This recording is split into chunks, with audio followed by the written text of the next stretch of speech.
Since I have you all on the call, I'll just welcome everyone. I think we have some new faces. This is an in-depth series of OpenTEAM, the Open Technology Ecosystem for Agricultural Management.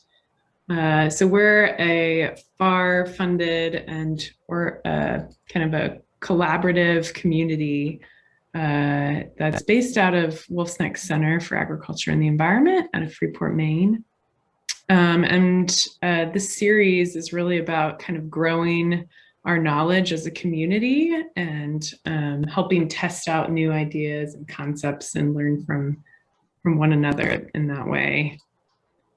For those of you in the community, hopefully you saw a jam-packed news email update. So I'll draw your attention to that. And soon we'll get started with Propagate Ventures. So I will continue to pause from there.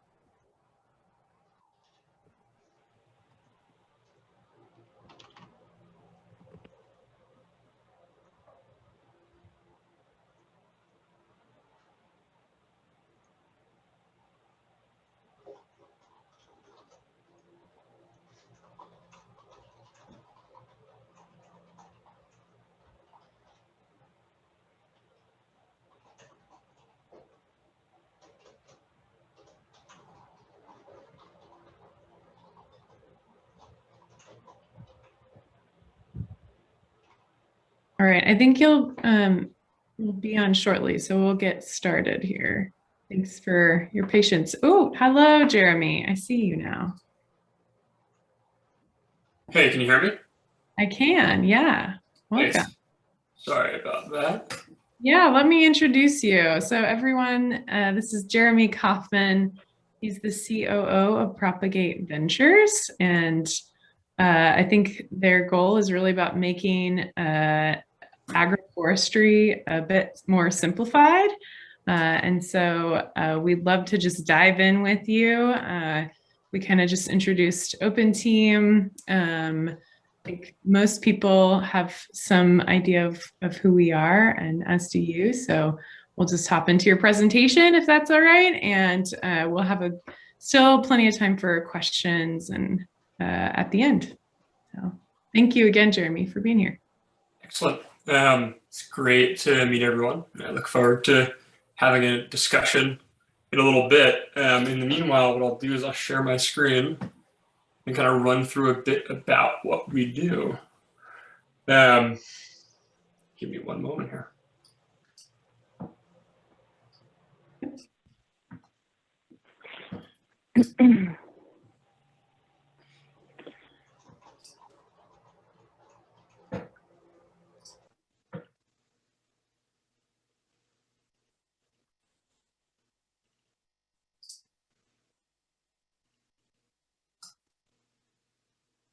Apologies, I had some technical issues this morning.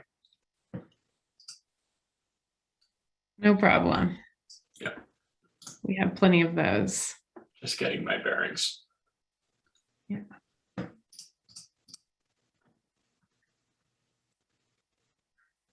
Great.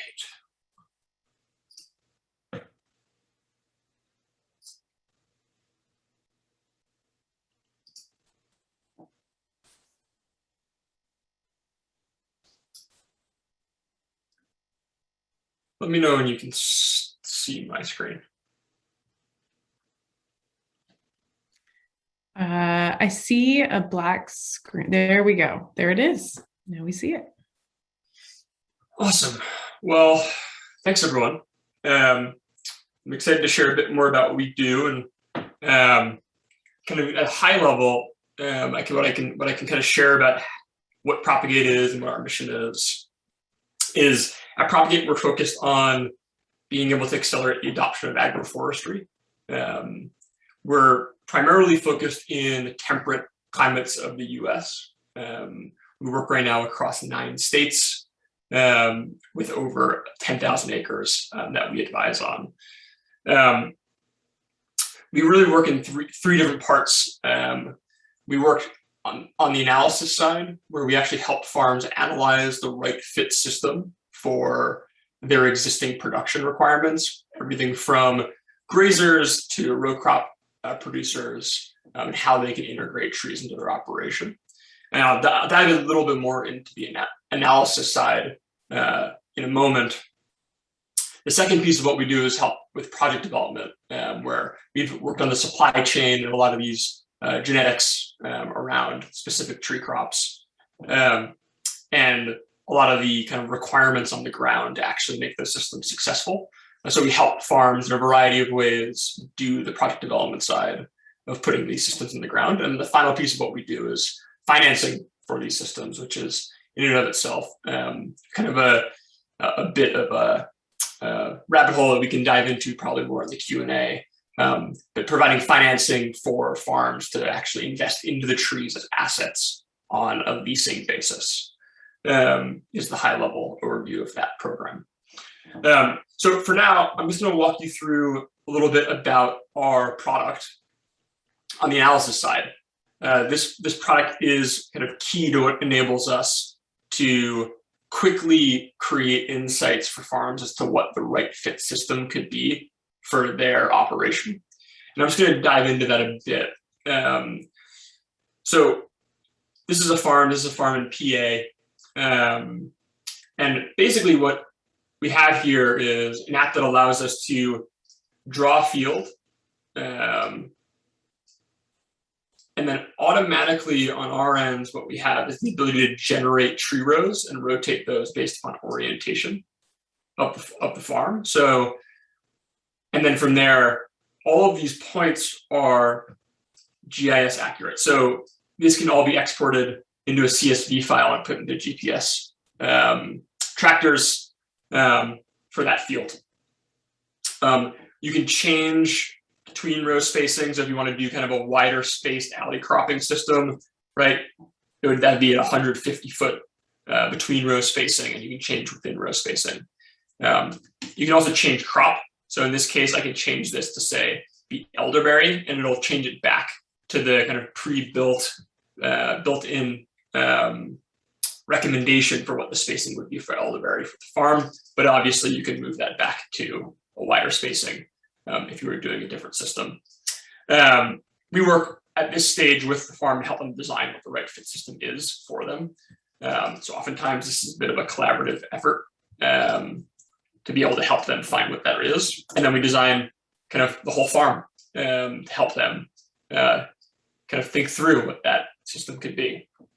So in terms of the kind of the secret sauce of the app is on our end, we have data sets that help pattern match with that farm to be able to project what the economic potential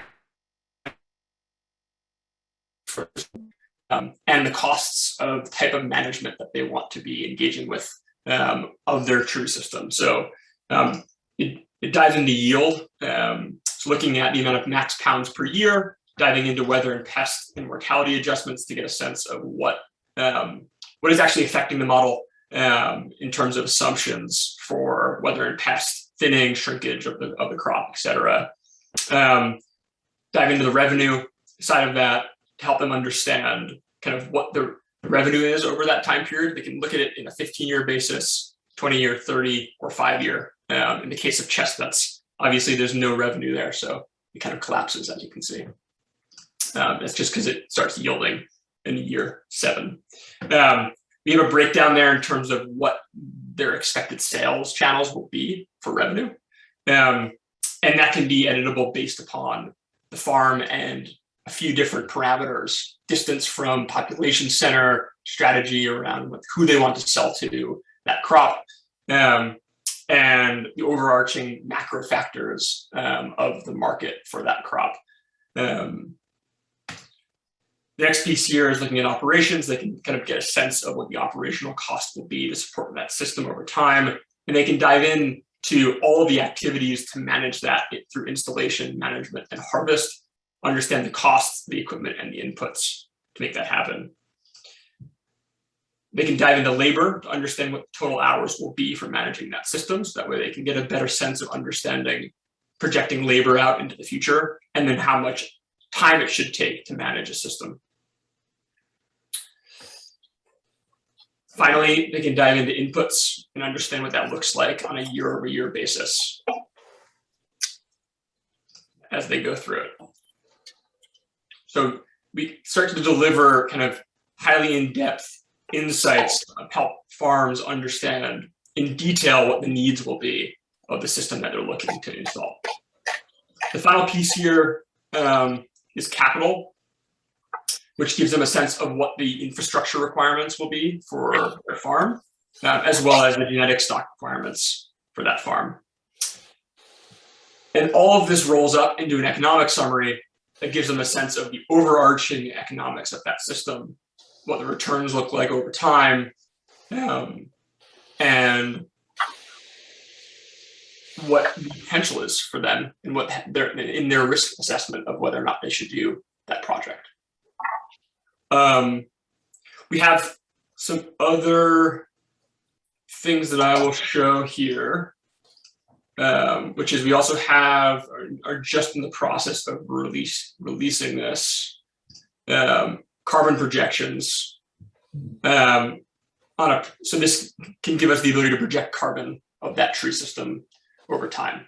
And so as an app right now, we support 20 different perennial woody crops, shrubs and trees through this system. I'm going to stop sharing my screen for now. And I think what I'd like to do is just go straight into questions and answers, help everyone here kind of get a better sense and see where the conversation leads regarding agroforestry tools for helping adoption.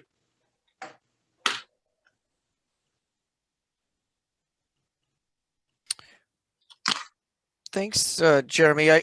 We often ask folks, because this is certainly you're presenting to the OpenTEAM community, if you might speak a bit to sort of where you are in the development process and what you've what you've done so far, and then also sort of what are some of the things that are challenging to do on your own, and where you may best intersect with sort of the community. Some of these bigger questions that we're all trying to address together. And an excellent question. Yeah, so kind of where we're at in the development process is we've been building this product now for about 6 months, after about 2 years of research and development with farms all around across the country.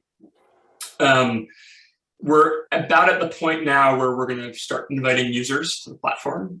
We have kind of our own customer base that we've worked with outside of this app to date. And so we're now just starting to bring that customer base into the app.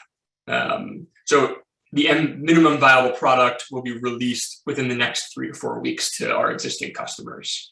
From there, what we're probably going to be doing is starting to open it up to technical service providers of a variety of different types to help them start to actually provide services to their kind of their audiences. Some of the things that are really important here, I mean, I think a question that came in touches on it. Is a lot of the data sets that we use to be able to make these predictions.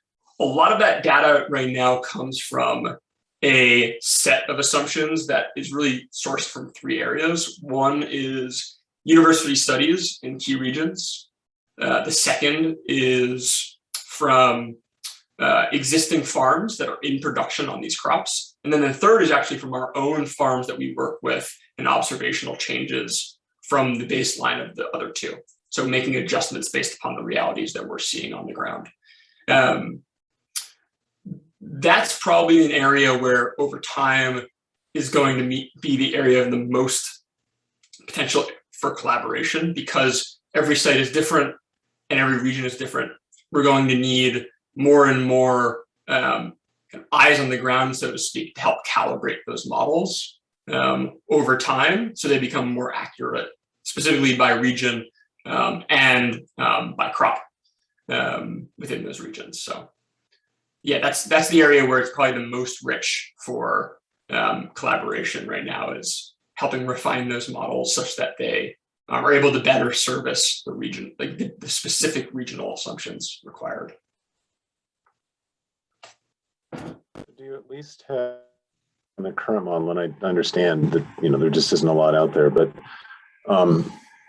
do you have something that basically says, don't plant this tree in this soil, don't plant this tree with this water table, don't plant this tree if you don't have at least, in the case of pecans, 4 feet of irrigation water per year, if you're in the Southwest?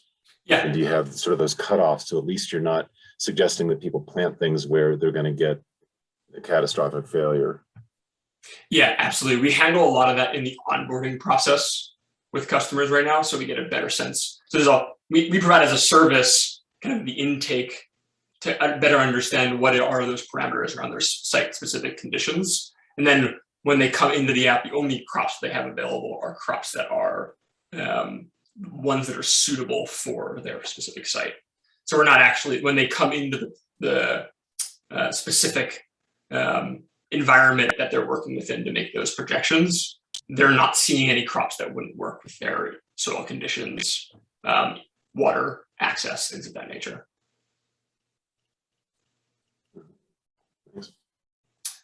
There is a lot of work there to be done around being able to better recommend those crops, but generally speaking, we have some basic algorithms that can rule out 90% of cases right now. And that's just specifically looking at soil water retention, water table, things of that nature, as well as water availability being big constraints.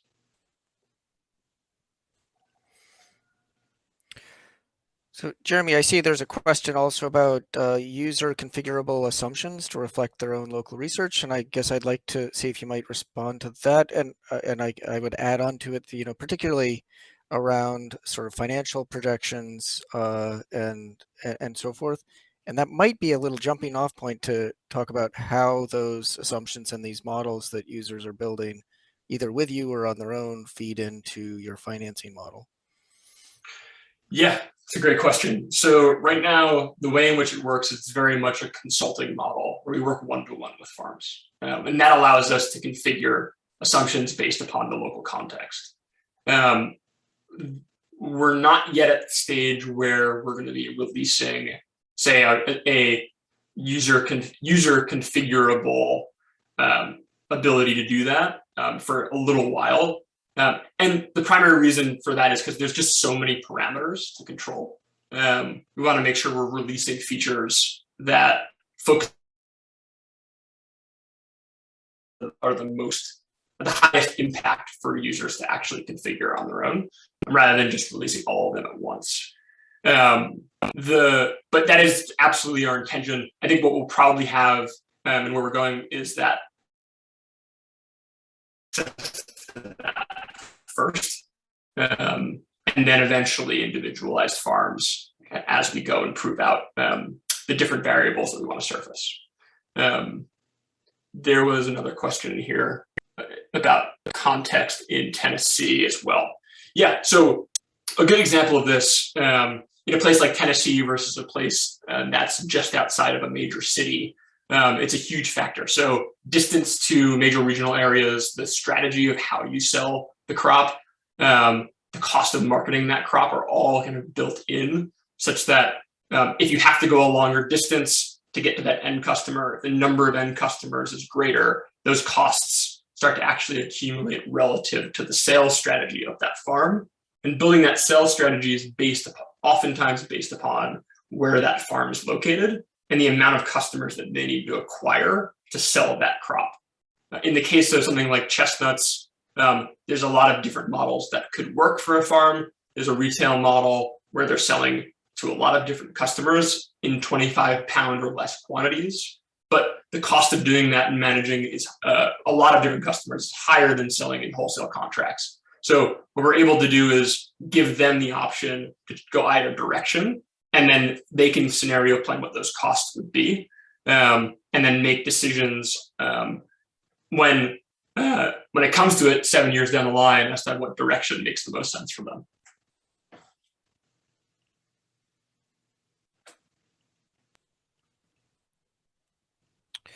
So I was actually wanted to circle back because on the modeling to the link between the projections and then the associated financial models and incentives and structures that you're working with. And you know, somewhere here, somebody's going to have a conversation about how we are layering on. You know, we have our environmental claims clearinghouse and some other initiatives that we're looking at how we stack some of the other benefits beyond, say, the direct fruit and nut production incorporated into those. And you've sort of touched on it a bit, but maybe a little vision in terms of, you know, from your perspective on that.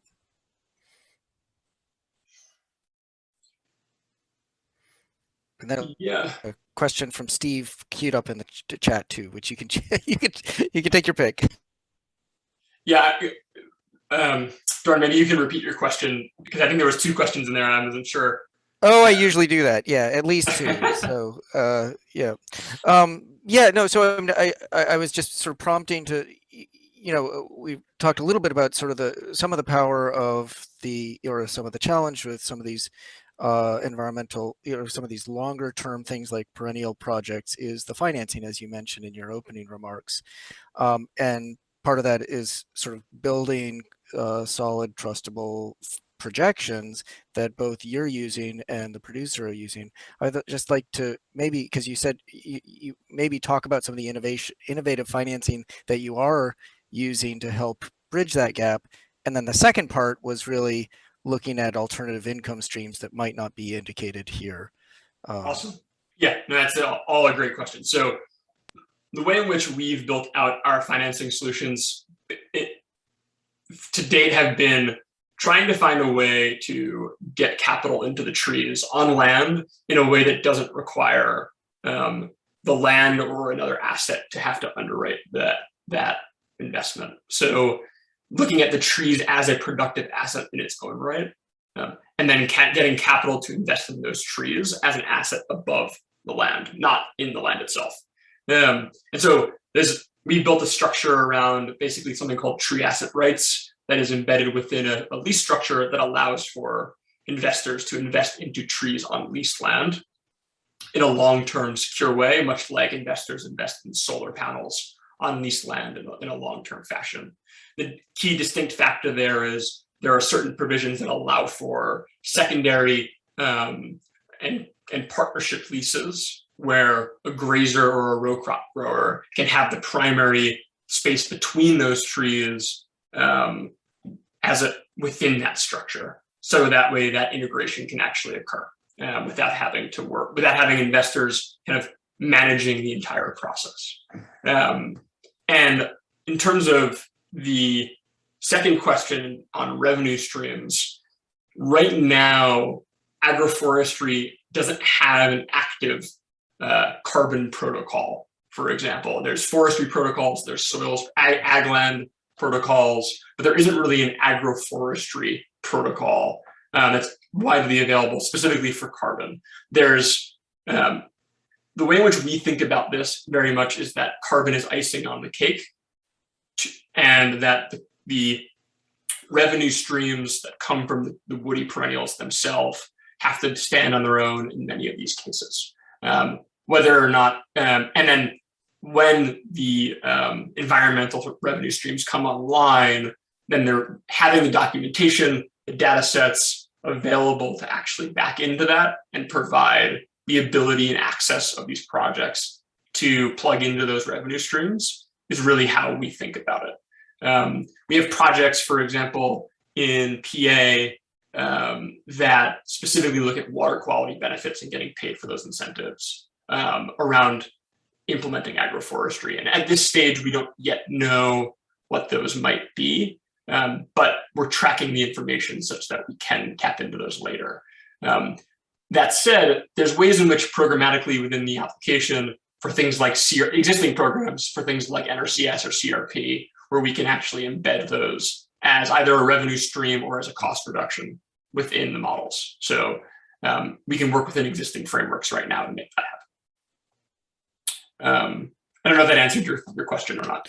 No, that's great. And maybe in queuing up Steve's question in the chat, you might also just reference sort of the scope of your current users and geographic range and some sort of typical project size, that kind of thing as well. Yeah, great questions. We have right now over 30 farms that we work with. Those are in 9 different states.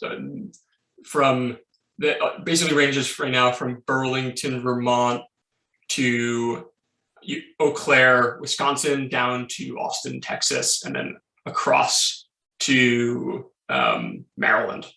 That's kind of the spread right now. The typical size is about 300 to 400 acres in terms of scale. We have some smaller farms that are kind of 25 to 50 acres in scale, but we also have some larger row crop farms that are 3,000 plus acres. And the main motivation for a lot of those farms is longer term revenue streams being one of them. Many of those farms have a continuous improvement, environmental outcome focus. And yeah, I think that the way in which we think about it is much like an architecture firm. They're making kind of key architectural decisions about their farm in the near term, and then they're going to be implementing that over time. And so that planning phase is really vital, but really where a lot of the value is for our users is in that long-term development process. And in terms of affecting what factors affect row orientation, there's a variety of things. Sunlight, depending on the crop that you're looking to grow, seasonal wind, ensuring that you're trying to actually plan for any effect from that wind on either a row crop or cattle is key. Specifically in cattle, wind breaks in cold climates can be really helpful to cut the amount of days that they're outside if it's below like a weight gain temperature. But also during the summer, it's also on heat days, weight gain is an issue as well. So row orientation plays a role in that. And then another piece of that is also contour of the landscape. North-south orientation is preferred in many cases, but if the orientation of the landscape is such that north-south would be very strange, oftentimes we're going on what is more often referred to as something along the key line plan of permanence, where you're planning relative to contour, not on contour in most cases, but relative to contour to actually work with the landscape. Yeah, that's I think I've answered that question.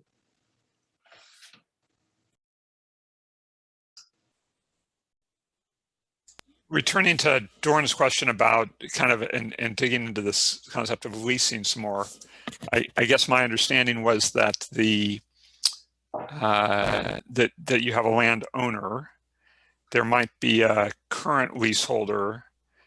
That lease might need to get renegotiated if trees were going to be brought in that sort of weren't under the control of the current lessee. Because they might then sort of be separated into another lease that is controlled by an investor in those trees? Is that?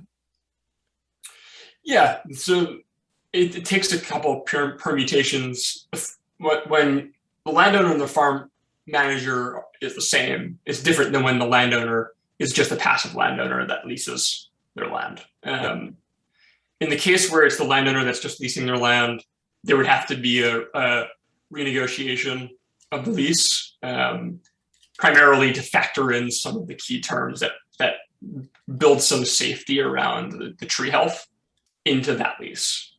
So if there's secondary activities, they're acknowledging that the tree asset rights need to be considered when they're doing operations. So they can't cut down trees, they can't kind of damage trees as part of that integration agreement.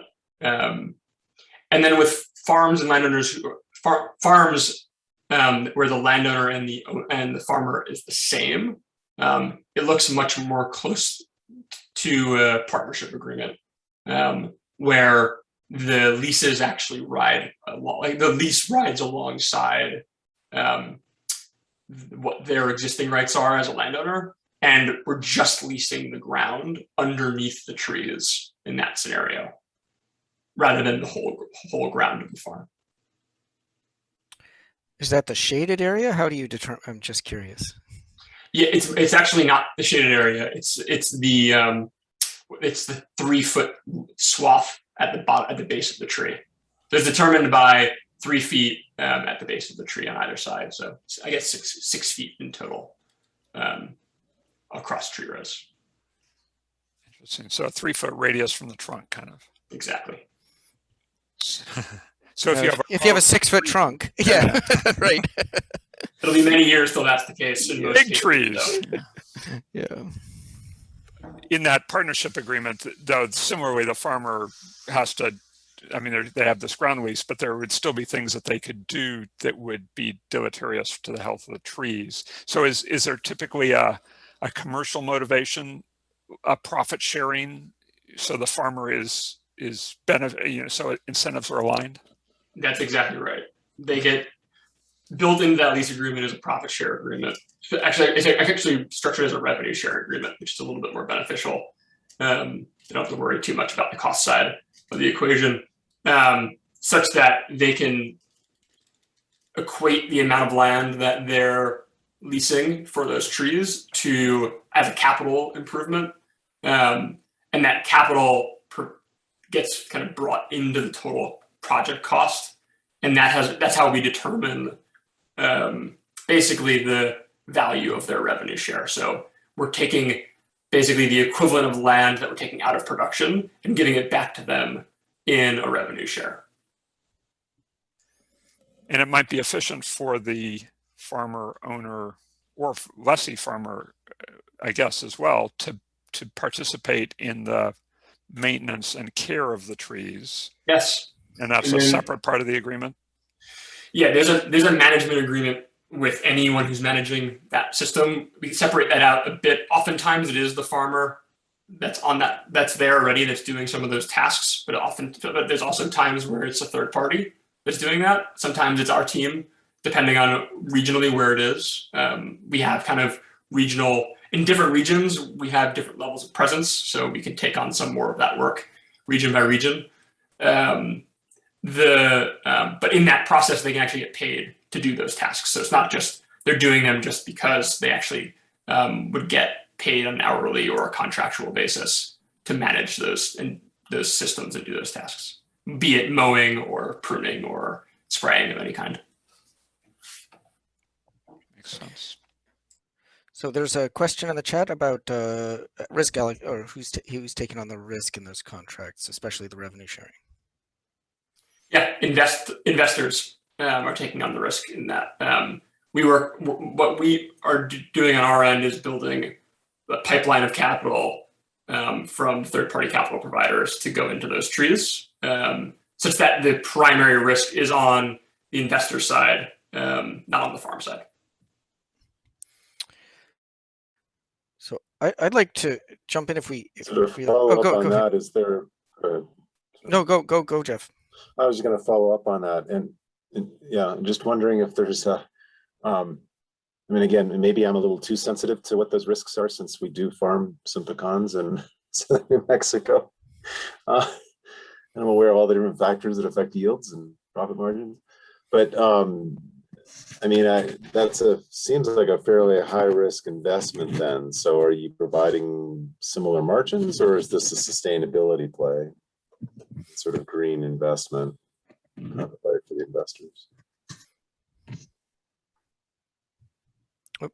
Muted. You're muted. Sorry, Yeah. Jeremy.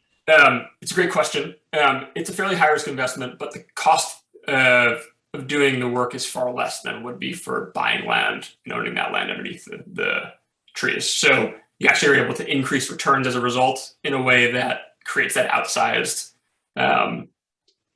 risk reward that profile that investors look for. So while yes, it's a little bit more risky, it does still provide enough upside for investors to make it worthwhile for them.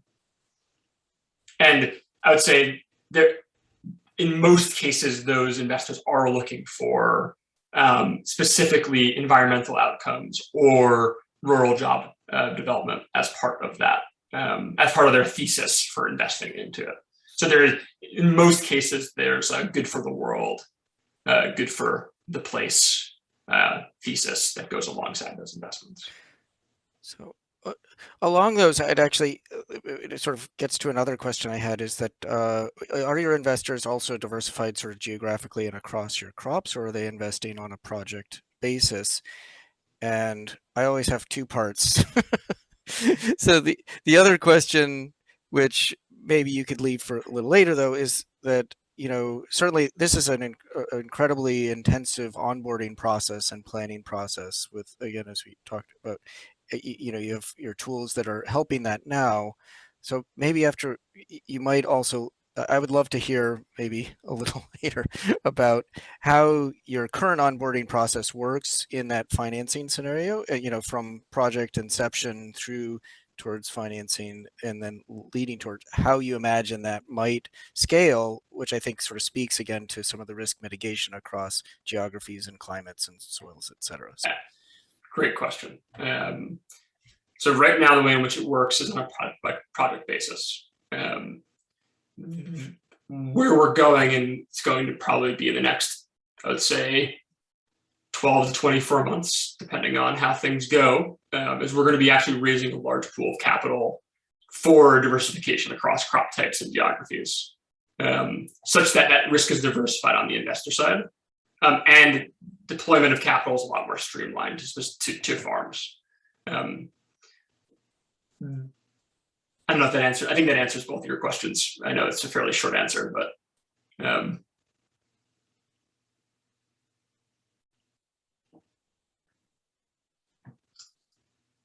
want to leave space for others to follow up because I always have more. Well, I have a question for the audience, if that's all right, which is that I'm curious to hear kind of from everyone who's willing to share kind of what, from a product standpoint, they see kind of the tools that we're building out could be beneficial to what the OpenTEAM community is building.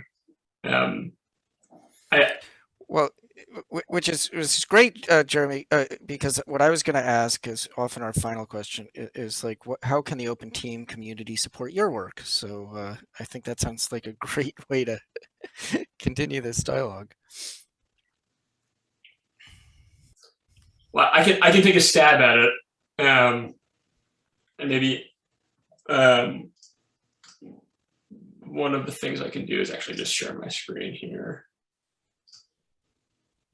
Hold on, wrong screen.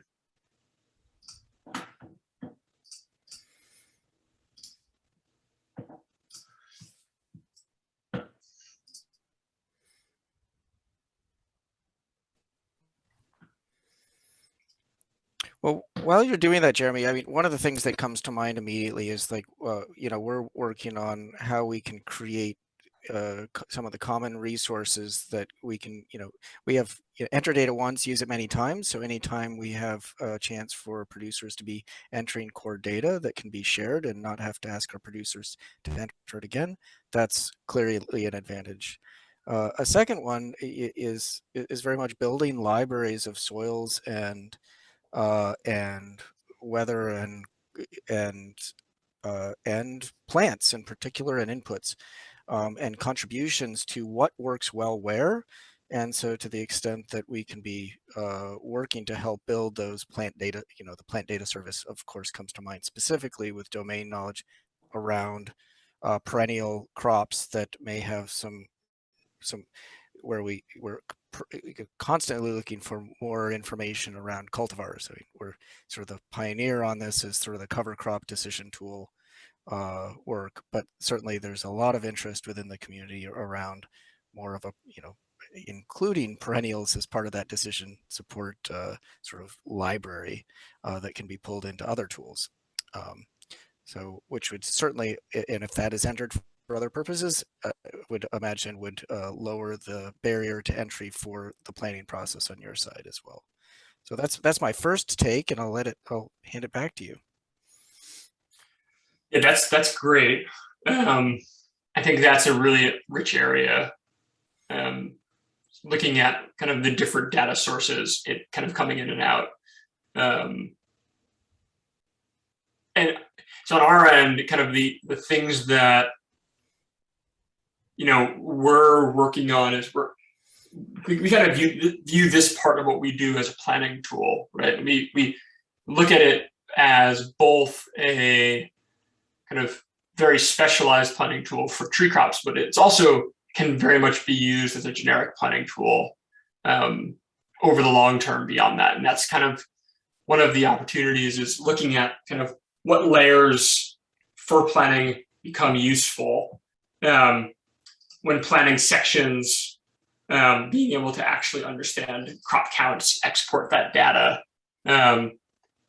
pull in data around specific species that we know about in those regions that at Propagate we don't have time or energy to actually work on, but that kind of people want the ability to analyze. We'd be more than open to those types of conversations, kind of how we can bring data into the system to add value to the OpenTEAM community, but also to be able to actually make that data leave the system such that it can actually then become actionable in other applications. Yeah, and then in terms of environmental quality and stuff, I think there's a lot of room for us to be able to kind of vet some of the potential things that are coming down the pipe with the OpenTEAM community in more of an open collaborative fashion. There's a few things that we've been working on more of the science side, being able to do things like understand the shade effect of trees on different grasses. We built out some modeling tools to be able to understand that effect. And it allows us to kind of match spacing requirements with grazers' stocking densities. So that way, if they're not going to get beyond a certain stocking density, we know that by spacing trees at a certain spacing, we can actually ensure that they're still getting the fodder requirements and that they need to support their herd, given any reduction in grass productivity.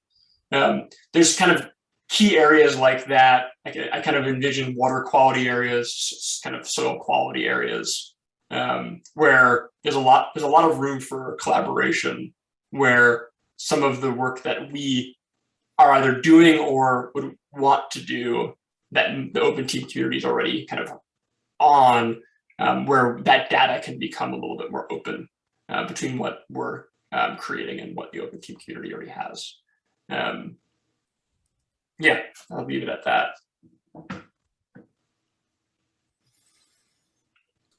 And just to give another perspective from Doran's of interest in the community and potential for collaboration, the project that we're working on is primarily outside the United States and working with smallholder farmers and trying to figure out, among other things, scalable financial mechanisms to help them make this sort of transition. So the work that you described in leasing, and the problem is now we're dealing with multiple jurisdictions, right, and different legal frameworks and different land tenure laws and different tree tenure laws, and so a lot of other factors come in. But it still is super interesting to see your success in starting to build and actually deliver on these financial models that would allow an investor to come in and have some sort of security that otherwise might not be available, because that's the kind of thing that help such projects scale and allow the capital to flow in a way that's good for the investor, good for the farmer, good for the planet. Kind of on that note, I think in our ideal world, a farm can easily start planning their farm. Then when they go to hit, say, the I want to do this button, then they have the ability to qualify for some financing to do that action, because the practices underneath it can be underwritten against for whatever it might be. In our case, it's trees. They're really, in some ways, easy because you can see them. They're kind of permanent in a way that, say, cover crop seed and soil improvements don't necessarily have the capacity to have, because it's kind of an amorphous moving object in some regard. But I think in general, broadly, a farm being able to kind of map a field and apply a practice to that field and then get access to some sort of capital to be able to do that action with some level of accuracy of what that result might look like, given the fact that we have research for those regions, those soil types, et cetera, is really where we see a large amount of potential. And so I think the financing side, beyond just leasing, but also being able to provide operational financing or concessionary capital for practices that are more research, that don't necessarily have those sure bet answers in terms of the return on investment, such that we can properly help farms classify what the true opportunity is in terms of what will enable them to actually take the actions that would be helpful. Yeah, I would sort of build on Steve's comment there a little bit. I mean, and your statement there. It feels like one of the contributions here that we're touching on is essentially this layered enterprise model and bringing data-driven storytelling to that process and looking at the opportunities beyond what we might otherwise think are possible. And that stacked enterprise, both from an environmental but also economic perspective, I think is an important contribution, and bringing some discipline to that so that those numbers are based in both sort of proven. So there's some basis from an economic model that with other enterprises that you're already involved with, there's a track record, and then we're also building this common sort of ecological model that's also layering those functions. That I think is, we know that's really needed in our agro ecosystem models, beyond just intercropping or cover cropping, to be able to provide, grazing and row cropping in conjunction with some of these other income streams that sort of commingled. So that to me I think is an important part in bringing both, again, the storytelling, the data-driven storytelling part, and then some tools that are going to sort of codify that.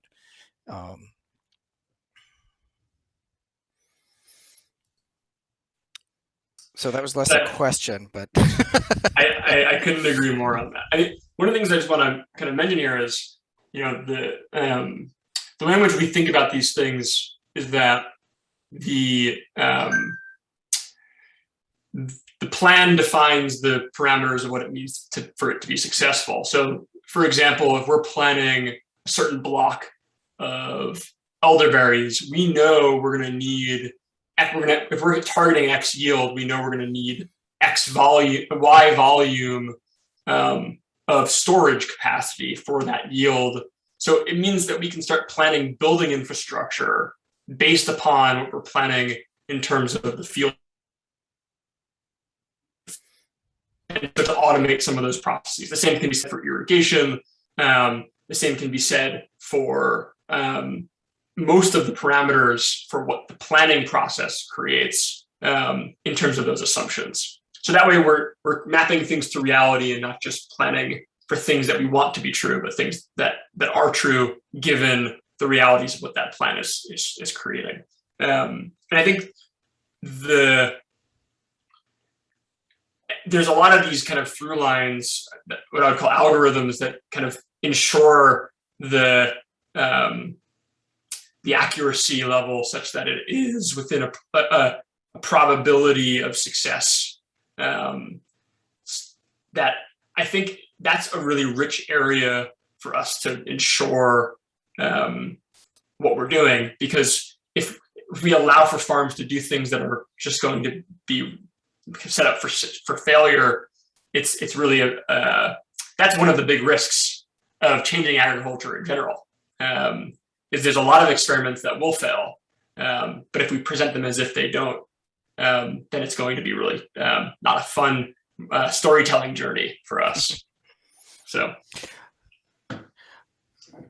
I've one more question. We're getting close to the top of the hour here, but I would love if there's so much of what we're talking about here is also with leases and performance and is based on a lot of data exchange between you and the landowner and investors and so forth. I'd love if you might just talk a little bit about how you're currently handling data use agreements and data sharing, and then also how your perspective on that, seeing as that's also a consistent topic in terms of some of the infrastructure we're working on at OpenTEAM. Yeah, it's a great question. We come from traditional software worlds, so for us, it's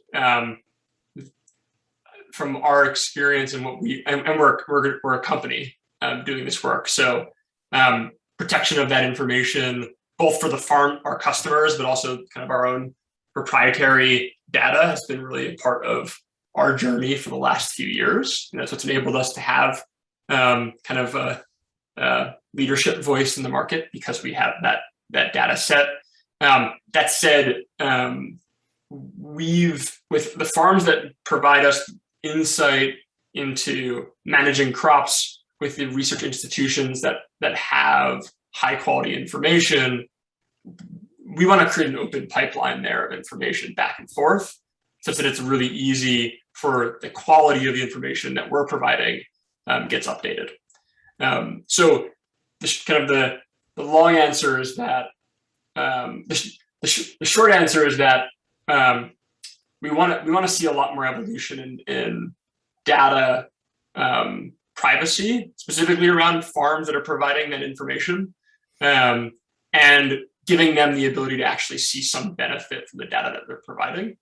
And then for us as an organization, ensuring that we're being a fair arbiter of that data, because we do have a responsibility as a company to actually our shareholders, but also our stakeholders. So we need to make sure that we're striking a balance on that, even though it's not something that, from a traditional software perspective, historically has been very closed and non-collaborative. We're trying to work away from that as an organization.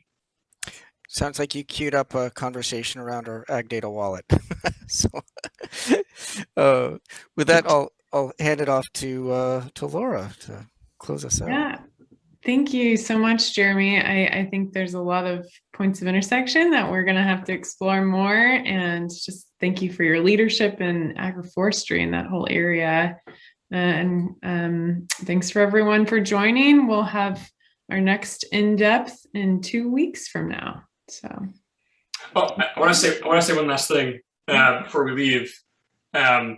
So one of the things that this software has enabled us to do is on a per farm basis, we used to charge to do these analyses between $10,000 to $20,000. We just dropped that price down to $2,500 per farm. So just to give you a sense of some of the efficiencies that were gained from this process, and where we're going as an organization is trying to decrease the barrier to entry over time through these types of tools. Great. Yeah. Yeah, that's powerful. Awesome. Steve. Thanks, everyone. That was a clap, Steve, not a hand. Great. Thank you all so much for joining again. It's a real pleasure, as always, to advance our knowledge together here. So thank you. Take care. There's an open invitation for anyone to come and visit some of our farms if you'd like to see agroforestry in person. Absolutely. Thank you. Feel free to share my email. Okay. We're hoping to get some of that up at Wolf's Neck. We might take you up on that. Yeah. Great. Cheers. Bye.